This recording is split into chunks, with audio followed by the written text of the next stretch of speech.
4장 소로처럼 보는 법 How to see like Thoreau. 소로에게 간소한 삶, 고독, 자연주의는 더 큰 것, 바로 시력을 위한 것이었어요. 오전 11시 12분 암트랙의 아셀라 2158번 열차를 타고 워싱턴 DC에서 보스턴으로 향하는 중, 나는 조용한 열차칸 내 앉아있다. 우리 조용한 사람들은 만족스럽게, 물론 아무 말 없이 서로를 쳐다본다. 우리는 선포되지 않은 전쟁의 전우다. 각자 자기만의 덩케르크에서 참호를 파고 적의 사격을 받는 중이다. 승산은 없어 보이지만 그래도 자신의 위치를 지킨다.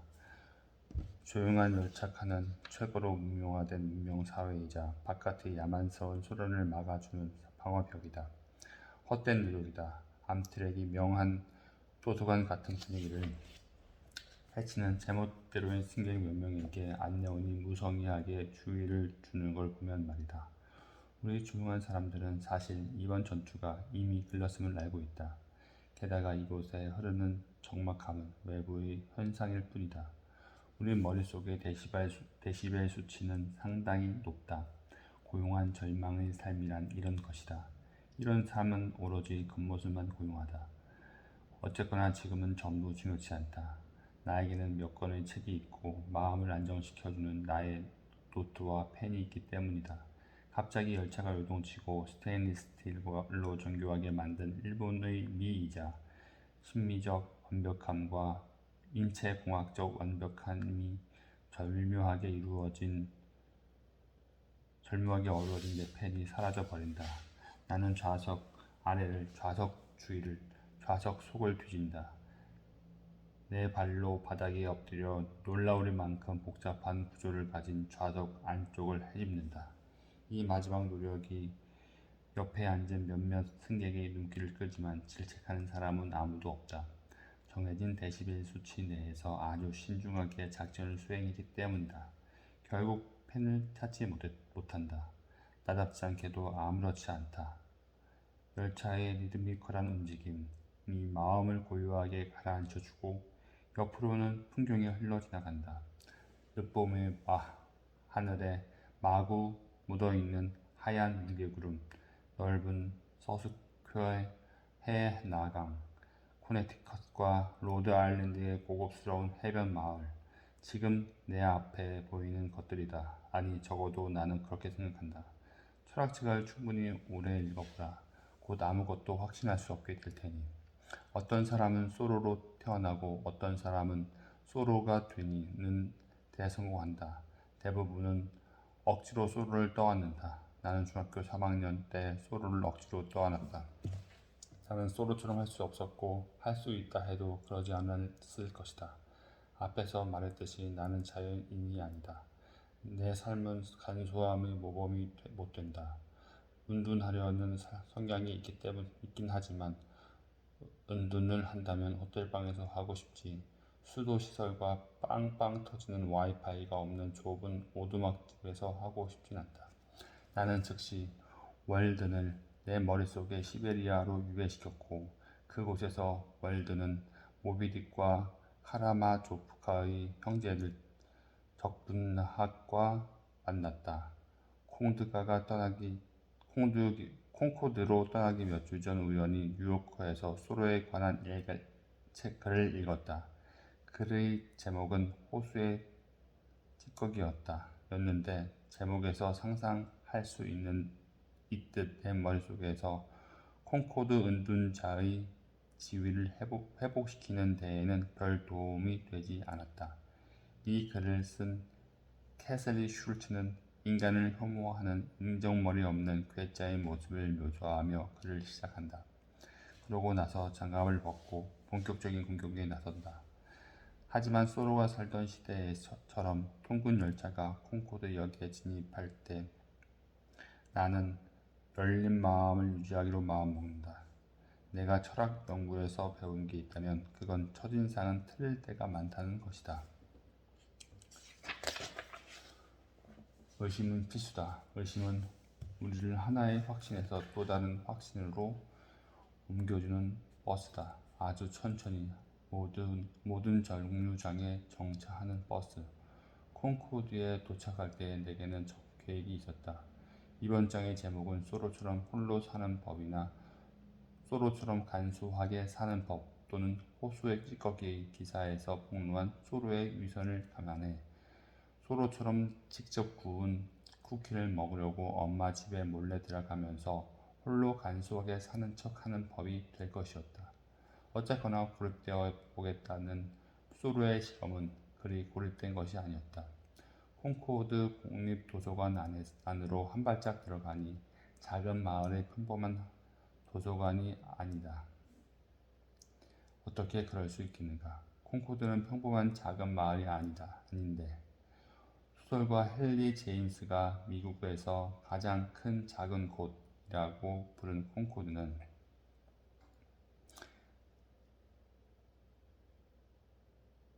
미국 독립전쟁에서 핵심 역할을 했던 것이고 다름 아닌 헨리 데이비드 소로를 낳은 초월주의 운동의 중심지였다.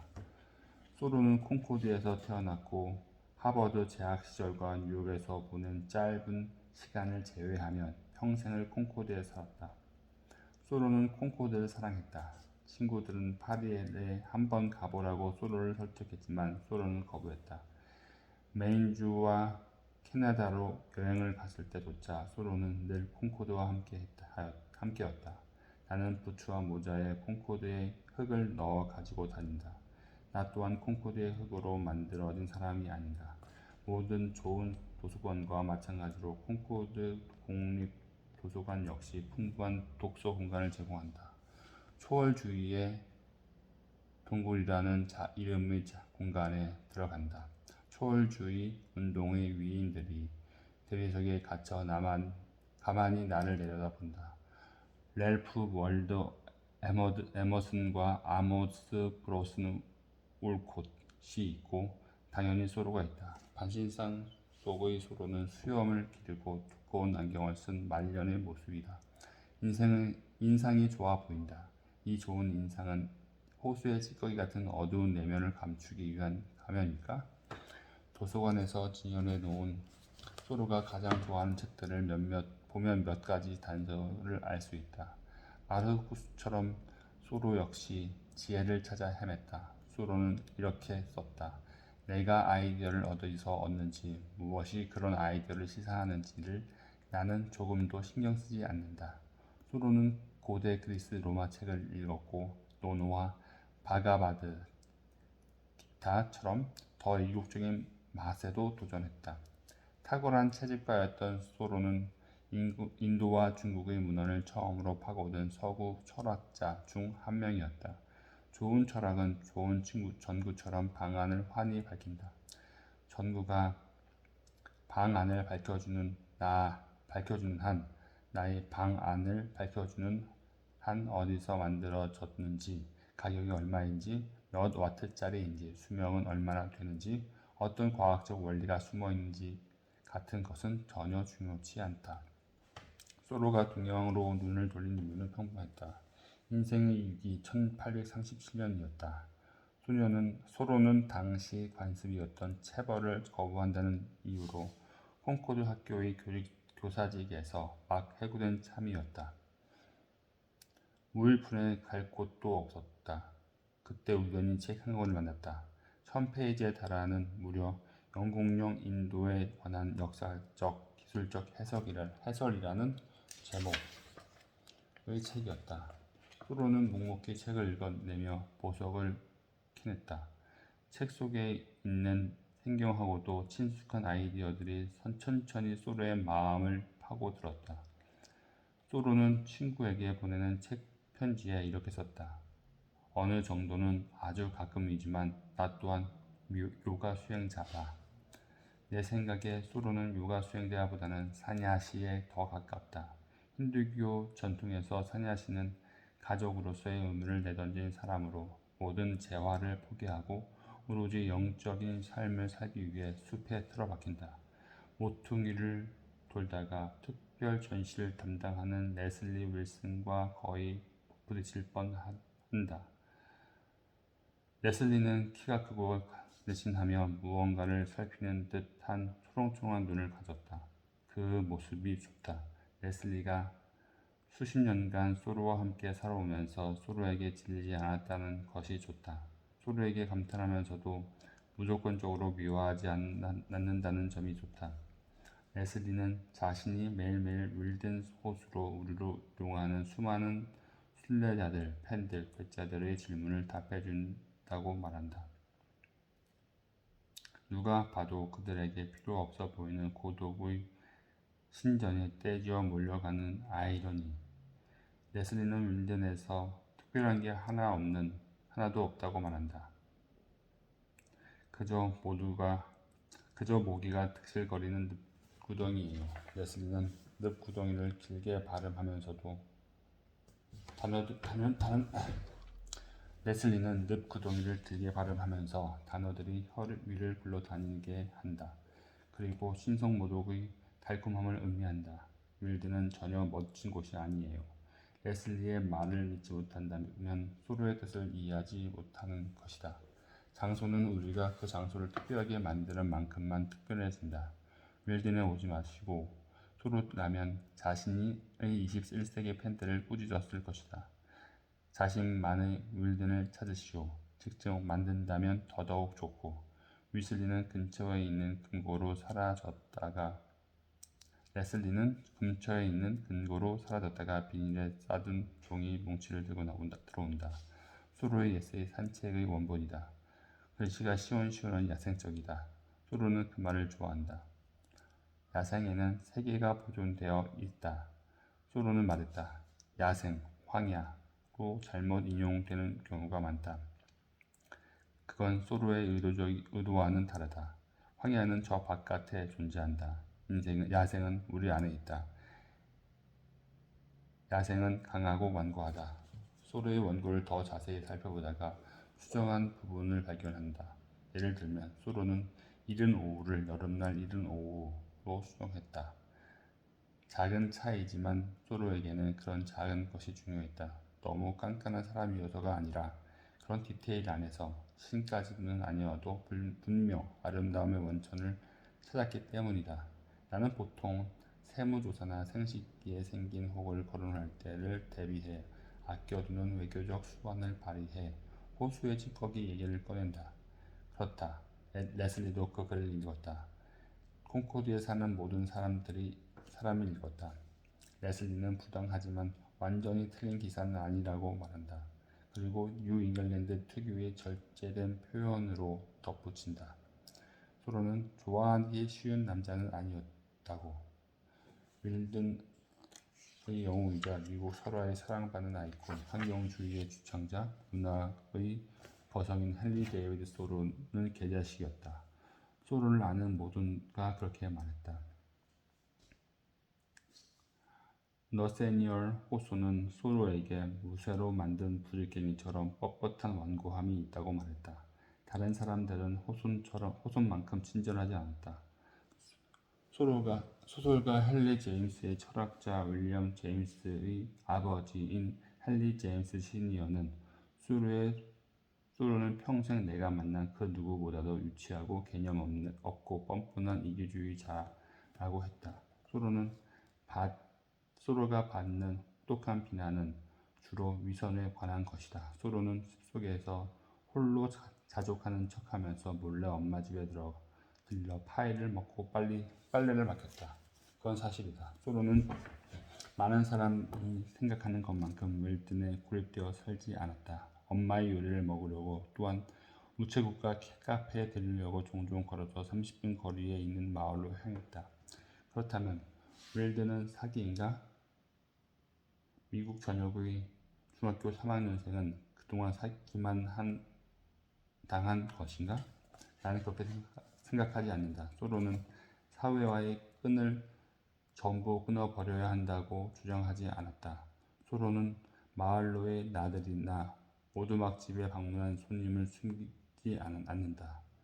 소로의 한 추종자가 내게 말했다. 윌드는 숲속에 살아가는 사람에 관한 책이 아니다. 윌드는 삶을 살아가는 사람을 관한 책이다.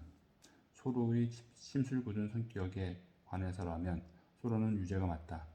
하지만 그렇다고 해서 소로가 보여준 지혜가 가치를 잃는 것은 아니다. 만약 심술궂은 성격의 사상가로서의 자격을 박탈한다면 모든 철학은 소책자에나 들어 있을 것이다.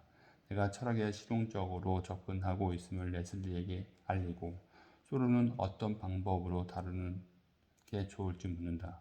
혼자 사는 법이나 간소하게 사는 법처럼 평범한 대답이 나올 거라고 기대하면서 보는 법이요? 레슬리가 조금도 주저하지 않고 말한다. 보는 법이요? 네, 레슬리가 말한다. 나머지 즉 간소한 삶, 고독, 자연주의는 더 큰 것, 바로 시력을 위한 것이었어요. 소로는 우리에게 앞을 보는 법을 가르쳐 주어요. 이런 대답이 나올 줄은 몰랐다. 나는 조사해 보겠다고 약속한다. 좋아요. 레슬리가 말한다. 소로의 책을 읽어보셨나요? 물론이죠. 나는 말한다. 윌드는 당연히 읽었고 에세이뿐만 아니라 잘 알려지지 않은 소로의 첫 번째 책 소로의 강도 읽었어요. 나쁘지 않네요. 마치 동화책을 다 읽은 아기를 칭찬하듯이 레슬리가 말한다. 하지만 소로를 더 잘 이해하려면 소로의 일기를 읽어봐야 해요. 나는 그러겠다고 약속한다. 그리고 나중에야 내가 뭘 하기로 한 건지 깨닫는다. 소로를 만난 사람들은 하나같이 그의 외모를 언급했다. 누군가는 로마인처럼 툭 튀어나온 그의 코를 우주를 향한 물음표라고 표현했고, 누군가는 그의 입을 투박하고 어딘가 촌스럽다고 했으며, 누군가는 그의 손을 힘세고 재주가 많다고 했다. 또 어떤 이는 소로의 섬뜩할 정도로 예리한 감각, 예를 들면 예민한 청력과 예리한 후각을 언급했다. 하지만 가장 인상적인 것은 소로의 눈이었다. 아무도 소로의 눈을 보고 똑같은 생각을 하지 않았다. 한 콩코드 주민은 강렬하고 진지한 파란색 눈이라고 말했다. 다른 주민은 부엉이처럼 날카로운 눈이라고 회상한다.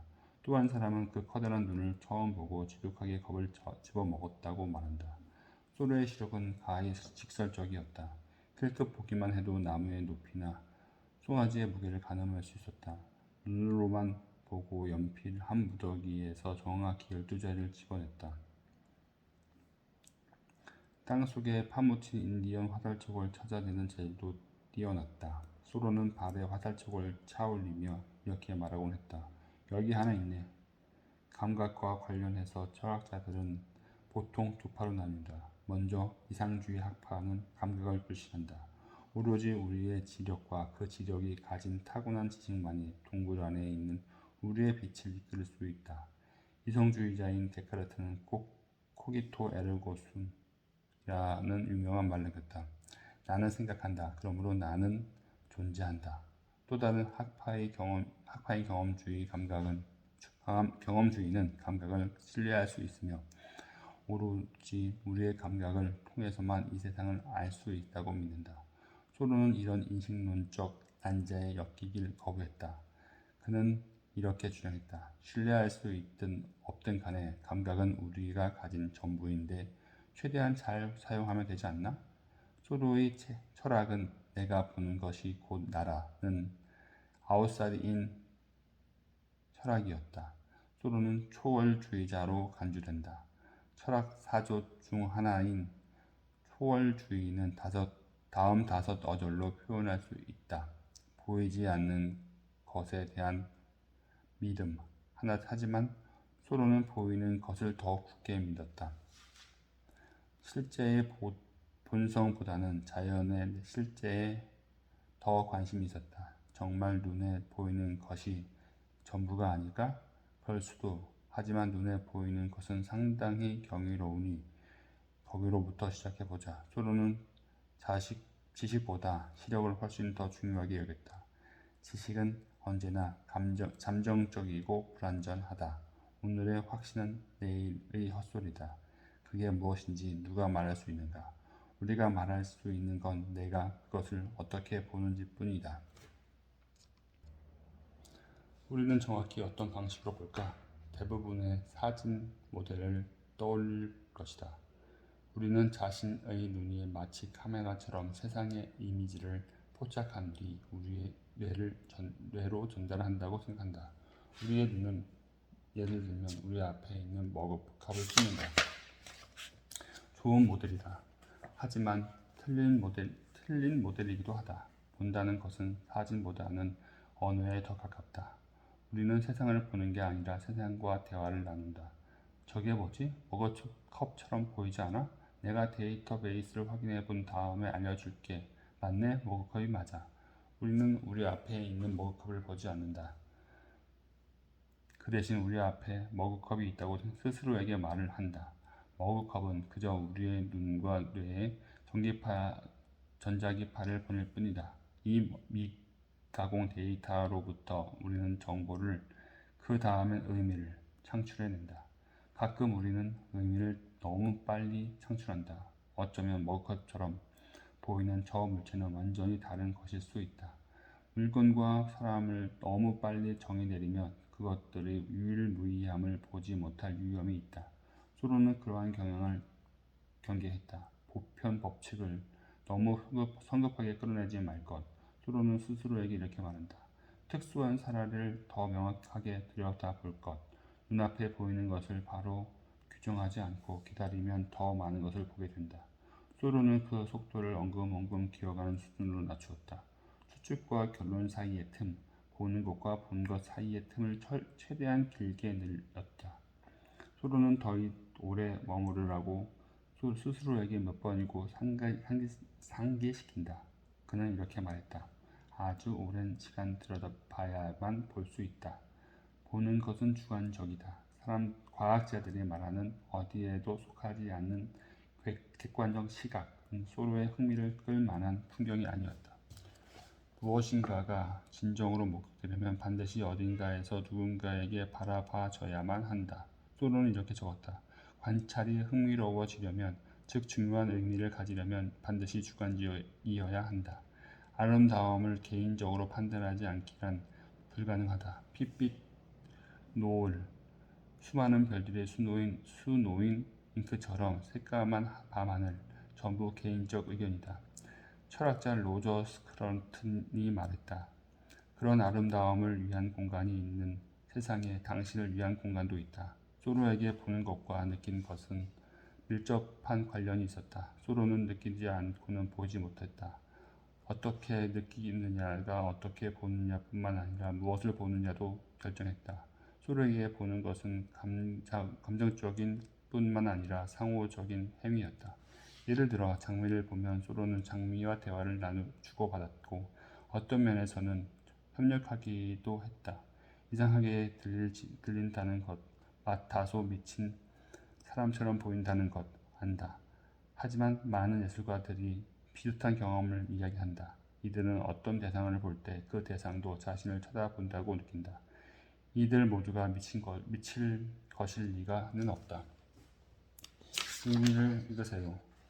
레슬리 윌슨의 말이 머리에서 떨쳐낼 수 없는 구린 음악 포티처럼 내 뇌에 콕 박혀 있다. 소로는 성인이 된 후 거의 쉬지 않고 일기 썼다. 14권에 걸쳐 이어진 일기는 거의 200만 단어에 달한다. 용기를 내서 첫 번째 권을 펼치자 두려움이 타오르며 중학교 3학년 영어 시간이 다시 떠올랐다. 하지만 책을 읽으면서 두려움은 안도감으로, 결국에는 즐거움으로 바뀌었다. 일기 속에서 소로는 윌든과는 다른 방식으로 되살아난다. 가장 진실하고 취약한 상태의 소로다. 나는 어느 날의 일기에서는 이렇게 적혀있다. 나는 나보다 더 형편없는 인간을 알지 못하고 알아서도 안 된다. 우리는 소로를 쪼다라고 여기는 경향이 있다. 일기를 읽다 보니 그게 아님을 알게 되었다. 소로의 일기는 남성미 넘치는 소로를 보여준다. 액션 영웅인 철학자다. 소로는 걷고 스케이트를 타고 수영을 하고 발효된 사과를 맛보고 장작을 패고 호수에 수심을 재고 공터를 탐사하고 강에서 노를 젓고 집을 짓고 프루트를 연습하고 저글링을 하고 총을 쏘고 최소 한 번은 우두척과의 눈싸움에서도 이긴다. 소로는 이 모든 것을 오로지 더 잘 보기 위해 했다. 소로는 말했다. 더 잘 보려면 손을 움직여야 한다. 소로는 손뿐만 아니라 다른 신체 부위를 더럽히는 것을 두려워하지 않았다. 어느 날의 일기에는 소로는 턱까지 온몸을 늪에 푹 담그고 차가운 진흙이 피부에 닿는 것을 느끼며 호수의 찌꺼기를 끌어안았다고 적고 있다. 본격적으로 일기를 읽을수록 마르쿠스와 명상록의 메아리가 들린다. 마르쿠스처럼 소로도 자신과 대화를 나누고 있다. 우리 독자들은 그저 엿들을 뿐이다. 소크라테스의 목소리도 들린다. 두 사람은 도플갱어는 아니다. 두 수세기가 둘로 갈라놓고 있다. 소로는 200만 단어도 넘는 글을 썼고 소크라테스는 단 한 자도 적지 않았다. 하지만 두 사람은 철학적 형제다. 소크라테스처럼 소로 역시 두려움 없는 자기 점검을 통해 성찰하는 삶을 살았다. 소크라테스처럼 소로도 엄청나게 빠른 속도와 완전한 정지 상태 사이로 갔다. 소로는 하루에 7km를 걸었지만 한 이웃의 말에 따르면 수시간 동안 이동도 없이 가만히 앉아서 쥐가 몸을 타고 올라와 손에 든 치즈를 훔쳐 먹게 두기도 했다. 소크라테스와 소로 둘 다 무례한 질문을 던져서 사람들을 짜증나게 했다. 두 사람 다 자기가 속한 시대의 골칫거리였고 훌륭한 자격제였다. 그리고 둘 다 그 대가를 치렀다. 아테네인들은 소크라테스를 처형했다. 콩코드 주민들은 소로의 글을 혹평했다. 소크라테스처럼 소로도 모든 철학은 궁금해하는 데서 시작한다고 믿었다. 소로는 이 생각을 여러 방식으로 표현했다. 그중 내가 가장 좋아하는 것은 윌든에 나오는 짧은 구절이다. 하지만 현실은 너무나도 멋지다. 소로가 철학자보다는 경이로워하는 10대처럼 보인다는 점이 좋다. 어쩌면 둘은 그리 다르지 않을지도 모른다.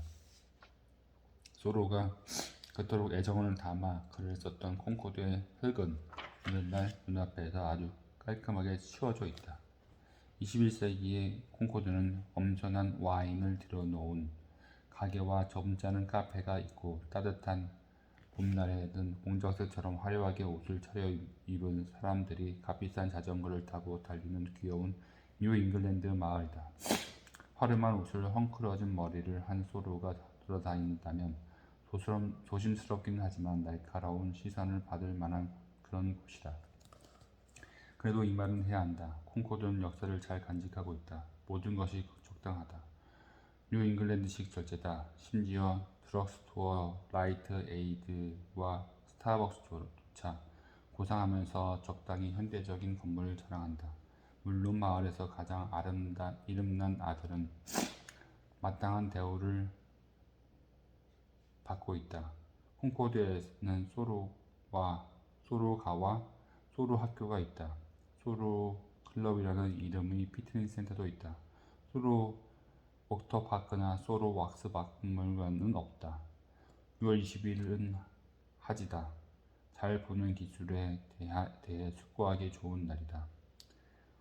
우리가 정말로 비트 아이들이라면 오늘은 우리의 생일이다. 나는 어찌 일찍 일어난다. 무엇을 위해서? 소로가 되려고? 아니다. 그건 가능하지도 않고 그리 권할 만한 일도 아니다. 하지만 그의 하루 궤적을 따라가 보면 잠시나마 소로의 눈으로 세상을 바라볼 수 있을지도 모른다고 생각한다. 마르쿠스와 달리 소로는 아침형 인간이었다. 의식이 막 돌아온 순간 꿈과 사색의 사색 사이에 그 모호한 식지대를 맡기겠고 모든 지성은 아침과 함께 깨어난다고 라는 고대인의 경전 베다의 한 구절을 즐겨 인용했다. 소로는 새벽 호수에서 목욕을 한 후 자신의 아침 일과인 읽고 쓰기에 착수했다. 매끈하지 못한 일기를 수정하거나 책의 한 챕터를 다듬었을 수도 있다. 종이 위에서 움직이는 손의 감각은 간헐적 요가 수행자였던 소로에겐 일종의 명상과 같았다. 나는 공책과 펜을 손에 쥐고 소로에 대한 사라지지 않는 의문에 내 아침 일과를 마친다. 소로는 보는 곳에서 무엇을 보았을까? 어떻게 그렇게 많은 것을 볼 수 있었지? 아주 오랫동안 이 질문을 가만히 바라본다. 질문은 묵묵부답으로 내 시선을 되받아친다. 우리는 교착 상태에 있다. 그래서 자신의 뮤즈가 종적을 감췄을 때 소로가 했던 행동을 하기로 한다. 나는 공책을 덮고 운동화 끈을 묶는다. 매일매일, 보통은 오후에 소로는 콩코드 교회를 걸었다. 루소처럼 소로 역시 다리를 움직이지 않으면 명료하게 사고하지 못했다. 루소가 명상에 빠졌다면 소로는 어슬렁거렸다. 소로는 마을 사람들을 뒤흔들고 자신의 감각을 되찾기 위해 어슬렁거렸다. 어슬렁거릴 때 소로는 목적지가 필요 없었지만 나는 필요하다. 노골적인 시민 불복종 행위로서 나는 윌든 호수라는 이름으로 알려진 사람들로 붐비는 늪구덩이에 가지 말라는 레슬리 윌슨의 경고를 무시하기로 한다. 콩코드에서 윌드 호수로 이어지는 트레일이 그려진 작은 지도를 펼친다. 3km 정도다. 소로가 살던 숲속의 오두막집은 활기 넘치는 작은 마을 근교의 오두막집에 더 가깝다. 하지만 소로를 너무 몰아붙이지 않기로 한다. 윌든 문명에서 전혀 멀리 떨어지지 않은 오두막집에서의 생활이라는 제목의 책은 상업적 매력이 덜한다. 소로는 한 번도 가져본 적이 없을 날렵한 시티 모델 배낭을 싸다가 나답지 않은 짓을 저지르기로 한다. 나는 스마트폰을 책상 서랍에 밀어넣고 밖으로 나온다. 몇 분 지나지도 않았는데 금단 증상이 나타나기 시작한다. 피부가 축축해지고 심장박동이 올라간다. 휴대전화가 없으니 발가벗은 기분은 것은 아니다. 발가벗은 것은 감당할 수 있다. 꼭 내 간이나 그 밖의 다른 중요 신체 기관을 빼놓고 산책에 나선 것 같다. 하지만 나는 계속 걷는다. 왜 소로가 이곳에서 어슬렁거리기를 좋아했는지 이해가 간다. 공기는 부드럽고 시원하며 안온하다. 발밑의 땅이 벨벳처럼 부드럽다. 소로의 친구였던 존 와이스가 소로를 두고 한 말이 생각난다.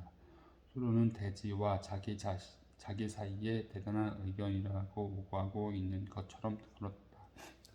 나와 대지 사이에는 별다른 의견이 오가지 않지만 나는 곧 페이스를 찾는다. 그리고 소로의 날카로운 시각적 역량에 집중하기로 굳게 마음먹는다. 제일 먼저 무언가 흐릿한 것이 빠른 속도로 다가오는 게 보인다. 그 흐릿한 형체는 데님 반다나를 쓰고 하얀 이어폰을 끼고 있다. 두 팔을 앞뒤로 흔들며 근육질의 다리로 땅을 힘차게 박치는 여자는 아주 효율적으로 움직이고 있는 듯 보인다. 어슬렁거리는 게 아니다. 요정이 날아나는 이름의 호수에 도착해 물가에 벤치에 앉는다. 나는 앞을 쳐다볼 뿐 정말로 보지 않는다. 대상에 다가가지 말고 그 대상이 다가오게 해라. 소로가 은근한 비난조로 꾸짖는다. 호수의 찌꺼기. 나는 중얼거린다. 소용이 없다. 보이는 것은 없고 들리는 것만 많다. 머리 위 높은 곳에서 날아가는 프로펠러 비행기의 소음, 근처 도로에서 자동차가 쌩쌩 달리는 소리, 21세기의 소리다. 내가 예리한 청력을 갖게 된 건 미국 공영방송 NPR에서 통신원으로 일한 덕분이다. 그곳에서 나는 다른 사람은 듣지 못하는 것을 듣는 법을 배웠다. 모든 것에는 소리가 있다. 쥐죽은 듯 고요해 보이는 방에서도 귀를 잘 기울이면 소리가 들린다. 오디오 엔지니어들은 그 소리를 룸톤이라고 부른다. 궁금해진다. 예리한 감각을 옮기는 게 가능한가? 예리한 청력을 예리한 시각으로 바꿀 수는 없나? 원래 휴대전화가 있어야 할 내 주머니 속에서 유령 진동이 사라졌다. 고요함이 느껴진다. 이른 순간 이른바 평화라는 것을 경험한다. 그때 모기떼의 공격이 시작된다. 어떤 놈들은 안 보이는 곳에서 나를 저격하고 어떤 놈들은 폭탄을 떨어뜨리듯 저돌적으로 달려든다. 짜증나는 놈들이다. 서둘러 자리에서 일어나 다시 느긋하게 걷기 시작한다. 그 무엇에도 방해받지 않았던 소로의 집중력에 대해 생각하고 있었는데 미끄러운 남반자를 밟고 거의 넘어질 뻔했다. 큰일 날 뻔했다. 제자리에 서서 마음을 가다듬는다. 자연이 제공하는 것들을 명료하고 정직하게 바라보려고 의식적으로 노력한다. 놀랍게도 노력의 효과가 나타난다. 전화선 위를 껑충껑충 걸어 다니는 개똥 집박이를 발견한다. 적어도 나는 개똥 집박이라고 생각한다. 꾀꼬리나 방울새 아니면 내가 모르는 다른 새일 수도 있다. 그게 중요한가? 소로는 꼭 그렇게 생각하지는 않았지만 자기가 보는 새의 이름을 알았다. 개똥 집박이로 추정되는 새에 관한 지식은 그 새를 보는 기쁨을 증폭시키지만 주의를 분산시키지도 않다. 주의를 분산시키기로 한다. 조류학자는 공작새가 형형색색의 깃털을 뽐내는 생물학적 이유는 알아도 그 아름다움은 인식하지 못할 수 있다. 소로는 말한다. 어떤 대상을 이해하는 것을 멈출 때야 나는 비로소 그 대상을 보기 시작한다. 피로에 지친 눈으로 조금밖에 보지 못한다. 소로는 순진무구한 눈을 연마했다. 어린아이가 느끼는 경의를 한 번도 잃지 않았다. 산딸기를 따지 않고 그냥 지나치는 법이 없었다. 멜프 월도 에머스는 소로에 대해 이렇게 말했다. 그는 소년이고 언제까지나 나이든 소년일 것이다. 소크라테스처럼 소로도 철학적하게 외식적인 무지를 중요하게 여겼고 농담 반 진담 반으로 유용한 무지를 전파하는 모임을 만들겠다고 했다.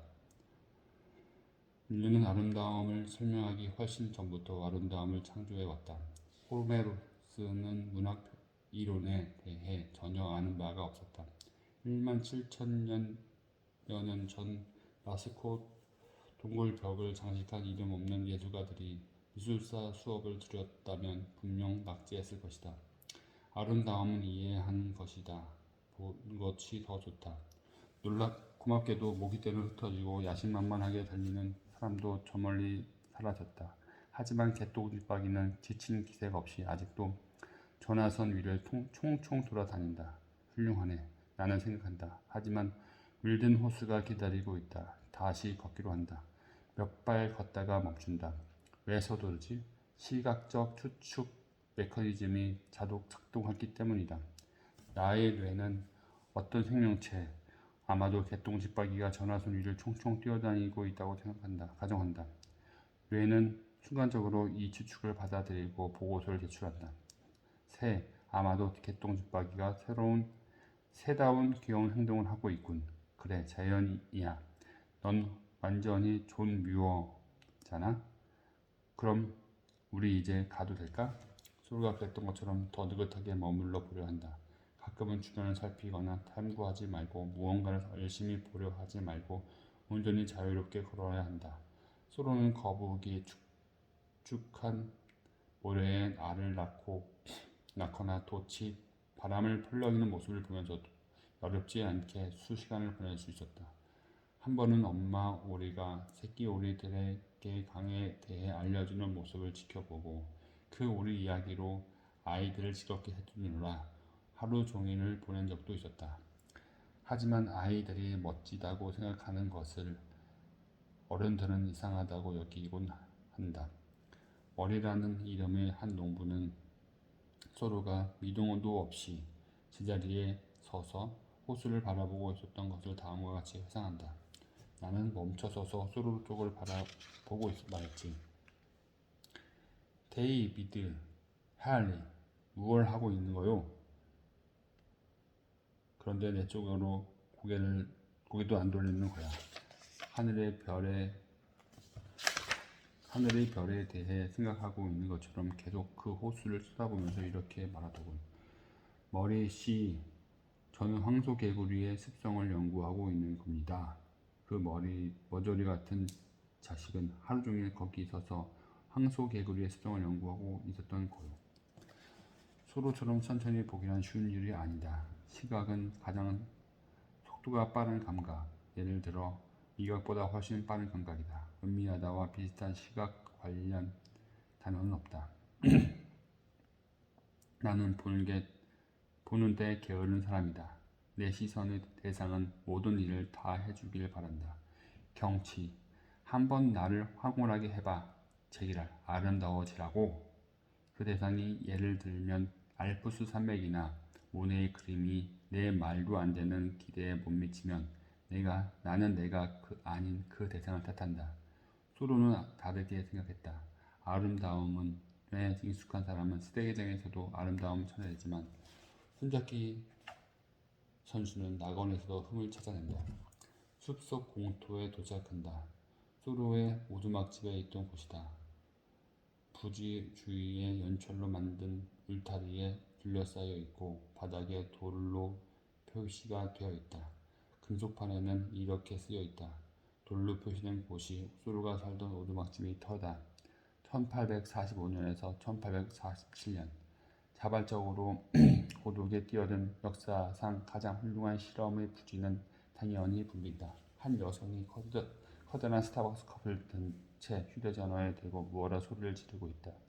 중국 관광객 무리가 돌을 사진 찍으려고 대포처럼 기다란 카메라 렌즈를 신중하게 조절한다. 이 사람들이 나의 소로적 순간을 방해하고 있다. 다 떠나버렸으면 좋겠지만 그들은 떠나지 않는다. 부당하다는 거 나도 안다. 나만큼 저들에게도 이곳에 있을 권리가 있다. 교통체증과 비슷한 거다. 차가 꽉 막히면 우리는 차가 왜 이렇게 막히냐고 불평을 해대면서 나 또한 차에 타고 있다는 사실, 나 또한 문제의 일부라는 사실을 무시한다. 중년 커플이 바닥에 표시된 돌을 바라보고 있다. 특히 남자가 마음을 온통 빼앗긴 게 내 눈으로라도 보인다. 남자는 자기가 서로를 얼마나 존경하는지에 대해 무어라 주목을 벌인다. 그래서 어쩔 건데? 그의 아내가 놀리듯 말한다. 숲속에 들어가서 살게? 하는 소리 들은 남자는 입을 꾹 다문다. 남자는 숲속에 들어가서 살지 않을 것이다. 미니밴을 타고 집으로 돌아가서 짐을 풀고 다시 고요한 절망의 삶을 나갈 것이다. 이것이 소로의 문제점이다. 소로가 한 일은 비현실적이었다.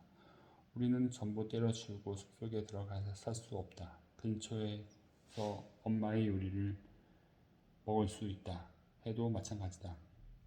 우리는 청구서도 처리해야 하고 연주회에도 참석해야 하며 회의에도 들어가야 한다. 하지만 한편으로 소로는 모두가 자신처럼 해야 한다고 주장한 적이 없다. 밀드는 각선제로 쓰인 것이지 처방전은 아니었다. 더 멀리 어슬렁거리다 또 다른 글이 적힌 안내판을 발견한다. 밀드는 한 구절로 아마 또 소로의 말 중에 가장 유명한 것이다. 내가 숲속으로 들어간 것은 인생을 의도적으로 살고 싶기 때문이었다. 인생의 본질적인 실상에 직면하고 싶어서 그것들이 가르치는 바를 내가 배울 수 있는지 알아보고 싶어서 죽음을 맞이했을 때 내가 제대로 살지 않았음을 깨닫고 싶지 않아서였다. 마음에 들지만 한 군데만 살짝 수정하고 싶다. 나라면 의도적으로 살고 싶다는 부분을 의도적으로 보고 싶다로 바꿀 것이다. 소로도 반대하지 않으리라 생각한다. 소로의 실험의 핵심은 보는 것이었다. 나머지, 그러니까 고독과 간소함 같은 것은 잘 보기 위한 수단이었다. 소로는 너무 많이 봤다. 그래서 피곤했다. 소로는 일기에 이렇게 썼다. 나는 너무 많은 것에 주의를 기울이는 습관이 있어서 감각들에 쉬지를 못하고 늘 긴장 상태에 있다. 사람들은 자신의 감각이 주변 환경을 훑으며 정보를 뽑아내는 안테나라고 생각한다. 하지만 감각은 홍수처럼 밀려드는 감각 정보에 압도되지 않도록 뒤엉켜 있는 온갖 잡다한 것에서 유의미한 신호를 걸러내는 필터에 더 가깝다. 소르의 말처럼 우리는 무한한 세상에서 자신의 몫만을 더도 덜도 아닌 딱 그만큼만 받아들이도록 타고난다. 보는 행위는 의도적이다. 우리가 의식하지 못한 때조차 보는 것은 언제나 선택의 행위다. 소로는 제대로 보려면 눈에 별도의 목적이 있어야 한다고 말한다. 핵심도 각도다. 소로처럼 온갖 각도를 다 활용한 사람은 없었다. 관점을 바꾸면 어떻게 보느냐뿐만 아니라 무엇을 보느냐도 바뀐다. 제대로 된 관점에서 보면 모든 폭풍과 그 안의 모든 빗방울이 무지개다. 소로는 상상할 수 있는 모든 위치에서 물든 호수를 관찰한다. 언덕 위에서, 호숫가에서, 호수에 떠 있는 보트 위에서, 물속에서, 태양빛의 달빛 아래서 겨울과 여름의 같은 환경을 보고 또 본다. 소로는 정면으로 보는 일이 드물었다. 옆 눈으로 봤다. 여기에서 생리학적 근거가 있다. 희미한 곳에서는 무언가를 옆에서 볼 때 가장 잘 감지할 수 있다. 소로는 이 정보를 알았을 수도 몰랐을 수도 있다. 어쨌거나 소로는 경험을 알고 있었다. 매일 틀에 박힌 것만 보지 않겠다는 다짐에서 소로는 자신의 관점을 바꾸었다. 가끔은 작은 움직임만으로도 늘 가던 길이나 늘 반복되는 일상에서 머리카락 한 올만큼만 벗어나도 새로운 세계가 펼쳐졌다. 1855년 12월에 어느 추운 날 소로는 겨울치고는 이상할 만큼 남쪽으로 내려온 솔양진이 한 마리를 발견했는데 그건 평소에 다니던 길과는 다른 길을 선택했기 때문이었다. 가끔은 보다 더 적극적인 조치를 취하기도 했다. 소로는 허리를 굽혀서 두 다리 사이로 뒤집어진 세상을 보며 감탄했다. 세상을 거꾸로 뒤집으면 새로운 세상을 볼 수 있다. 호수 근처에서 비교적 한산한 곳을 찾아 나를 보는 사람이 아무것도 없는지 확인한 다음 소로는 따라 해본다. 허리를 숙여 다리 사이로 뒤를 바라보는 것이다. 하늘과 땅이 뒤집어졌다. 머리로 피가 쏠린다. 어지럽다. 고개를 들자 하늘과 땅이 원래 위치로 돌아온다. 내가 제대로 못하고 있는 것 같다. 아니다. 나는 핵심을 놓쳤다. 소로의 뛰어난 시력은 한낱 기술이나 재미난 시각적 속임수에 관련된 것이 아니다. 그건 품성에서 나오는 능력이었다. 소로는 아름다움을 인지하는 것을 마음 검사로 여겼다. 아름다움은 보는 사람의 눈에 있는 게 아니다. 아름다움은 보는 이의 마음속에 있다. 자기 자신을 향상시키지 않고는 자신의 시력을 향상시킬 수 없다. 보는 것의 역학은 양쪽으로 작용한다. 자신이 어떤 사람인지가 무엇을 보는지를 결정할 뿐만 아니라 무엇을 보는가가 자신이 어떤 사람인지를 결정한다. 베다에서 말했듯 당신이 보는 것이 곧 당신 자신이다.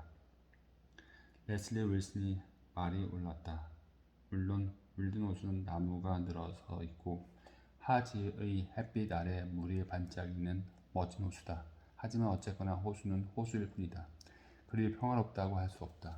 물가를 따라 걸으니 소로가 살던 시대처럼 기차가 덜컹덜컹거리며 지나가는 소리가 들린다.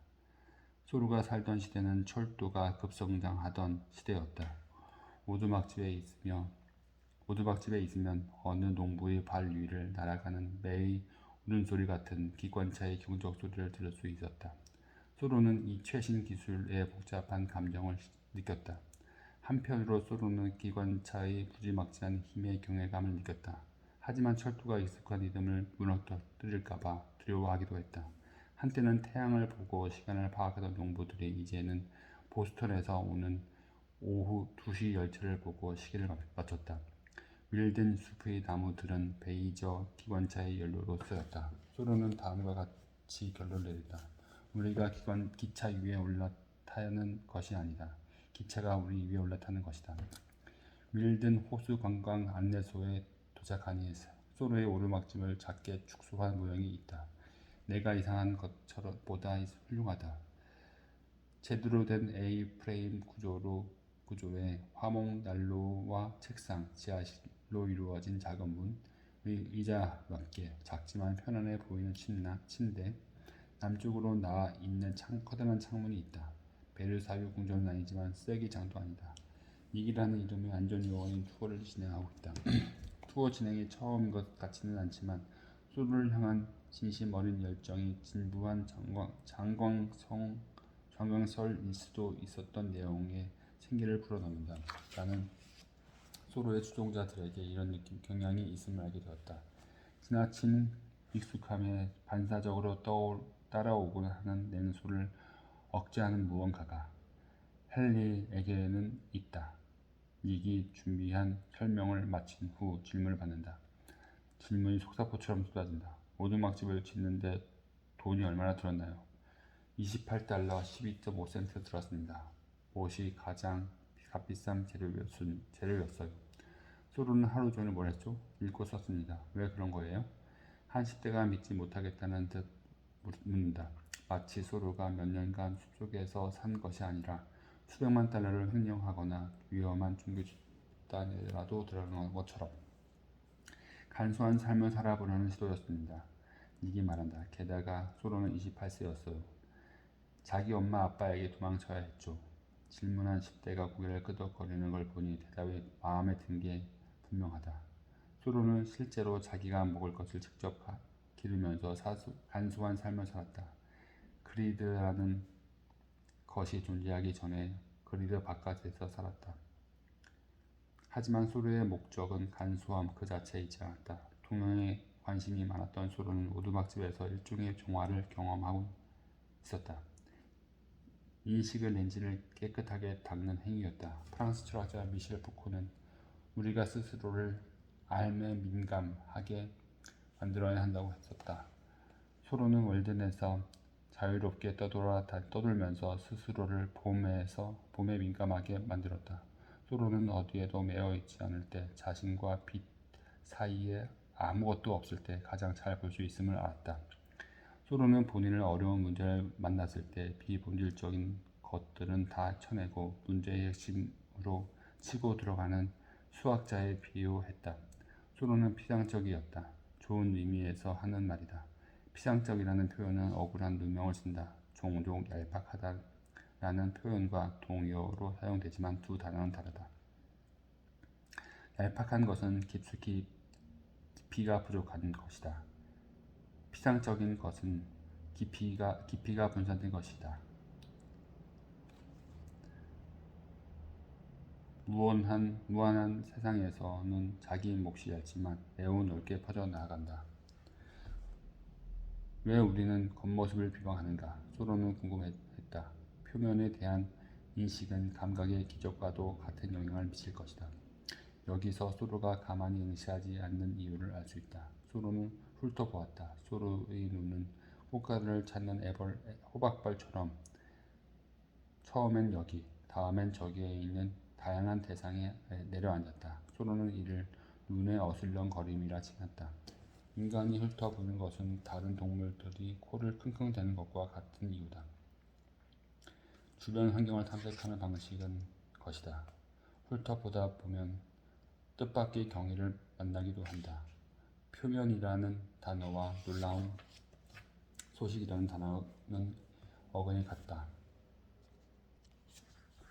훑어보는 것은 자연스러운 인간 상태다. 우리의 눈은 우리가 멈춰 있을 거라 생각할 때조차 가만히 멈춰 있는 법이 없다.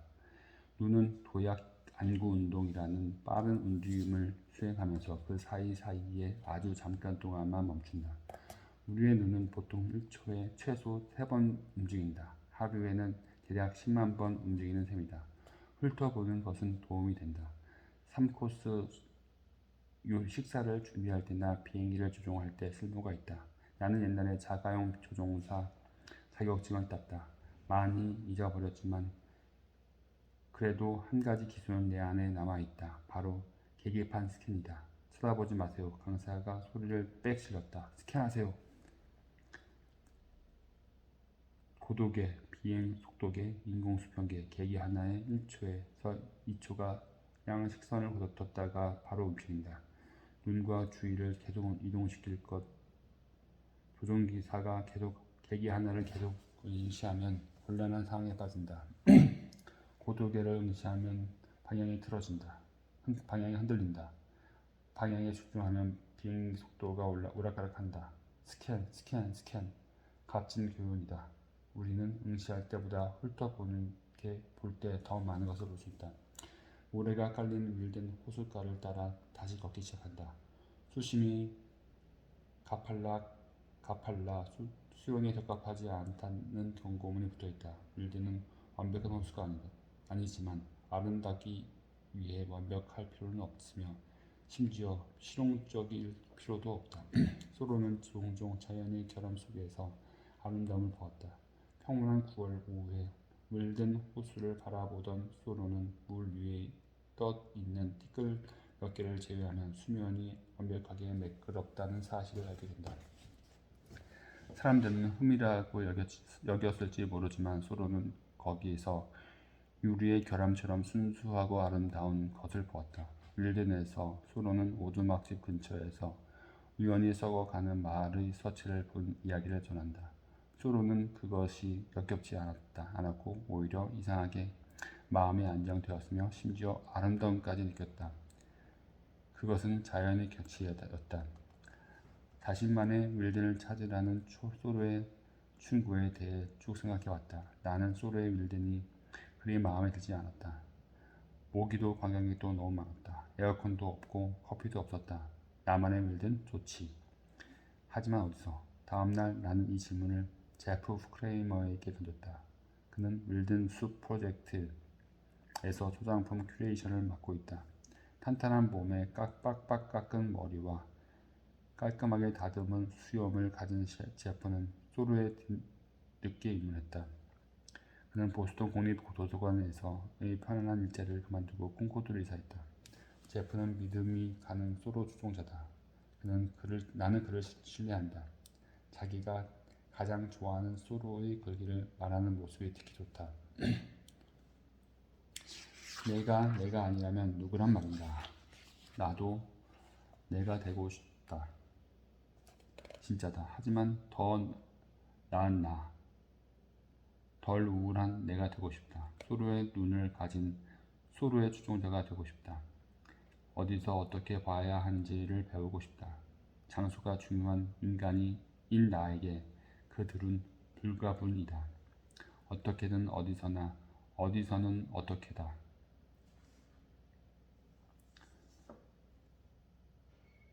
한번 볼까요? 제프가 말한다.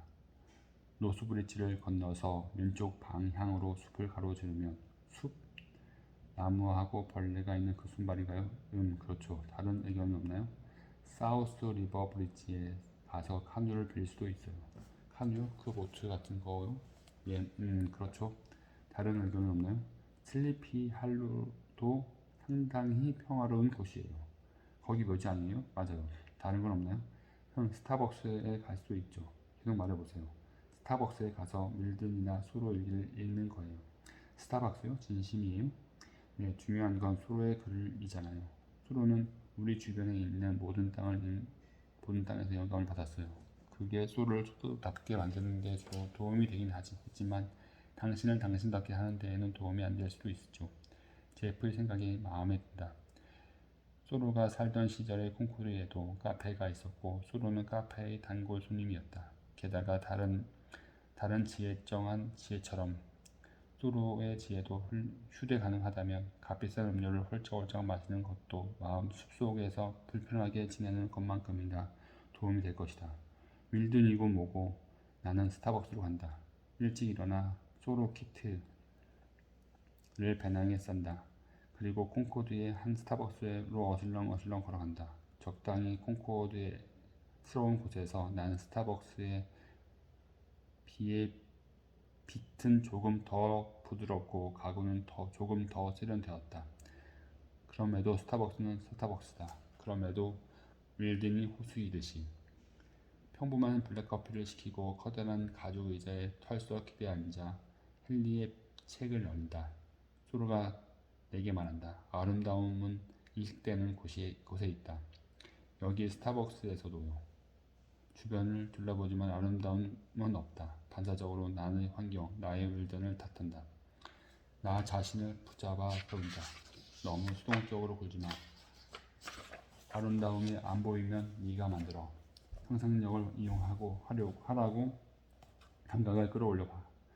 효과가 있다. 하지만 다른 감각을 치고 들어온다. 청각이 반응을 하기 시작하면서 모든 곳에서 아름다움이 들려온다. 에어컨의 은은한 바람소리, 얼음이 마치 음악처럼 찰랑 부딪히는 소리, 바리스타들이 킬킬 웃는 소리, 삐하는 금전동 등록기 소리, 벤티 사이즈 아이스크림티 나왔습니다 라고 특유의 억양으로 외치는 목소리, 그리고 저 멀리서 사이렌 소리. 소리의 조언을 받들어 오로지 시각에만 집중한다. 아니나 다를까 보인다. 젊은 아빠가 선글라스를 이마 위에 걸치고 근육질에 팔을 흔들며 젖먹이 아들을 안아주는 모습이 보인다. 서비스 테이블 앞에서 사람들이 함께 춤을 추는 것이 보인다. 한 발 앞으로 한 발 뒤로. 잠시만요. 죄송해요. 아이고 제가 이쪽으로. 아니에요, 이 차가 이쪽으로. 사람들이 저마다 다른 거리에서 주문을 기다리고 있는 것이 보인다. 어떤 사람은 바리스타 앞에 바싹 붙어 있고 어떤 사람은 거리를 둔다. 어떤 사람은 가만히 서 있고 어떤 사람은 서성거린다. 스캔. 다시 근육질 아빠가 보인다. 아들을 테이블 위에 올려놓고 좌우로 흔들고 있다. 현명한 행동인지 모르겠다. 스캔. 어떤 어린 소녀들로 이루어진 소프트볼 팀 선수들이 파란색과 하얀색, 주황색이 섞인 유니폼을 입고 코치와 하이파이브를 하고 있다. 스캔.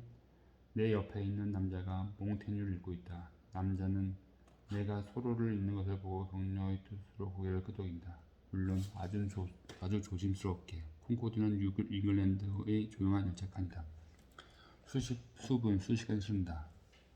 분유줄 아빠가 떠난다. 소프트볼 팀도 몽테뉴를 읽던 남자도 떠난다.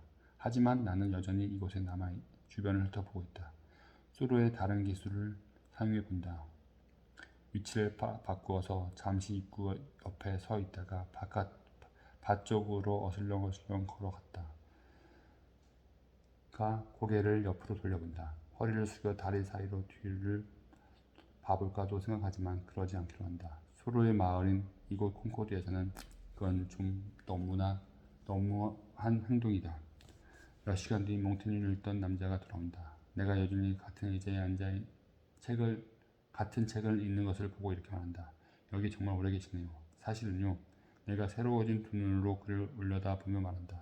전혀 오래가 아니었어요. 정말이다. 시간이 더 필요하다. 나만의 윌덴인 이곳에서 더 명료한 게 앞을 바라보고 있지만 시각적 깨달음, 소로가 성취한 단 하나의 확장 같은 것은 일어나지 않는다. 실망스럽지만 헨리 데이비드 소로의 말에서 위안을 얻는다. 보는 데는 시간뿐만 아니라 거리도 필요하다고. 소로가 내게 말한다. 무엇이든 제대로 보려면 거리를 두어야 한다.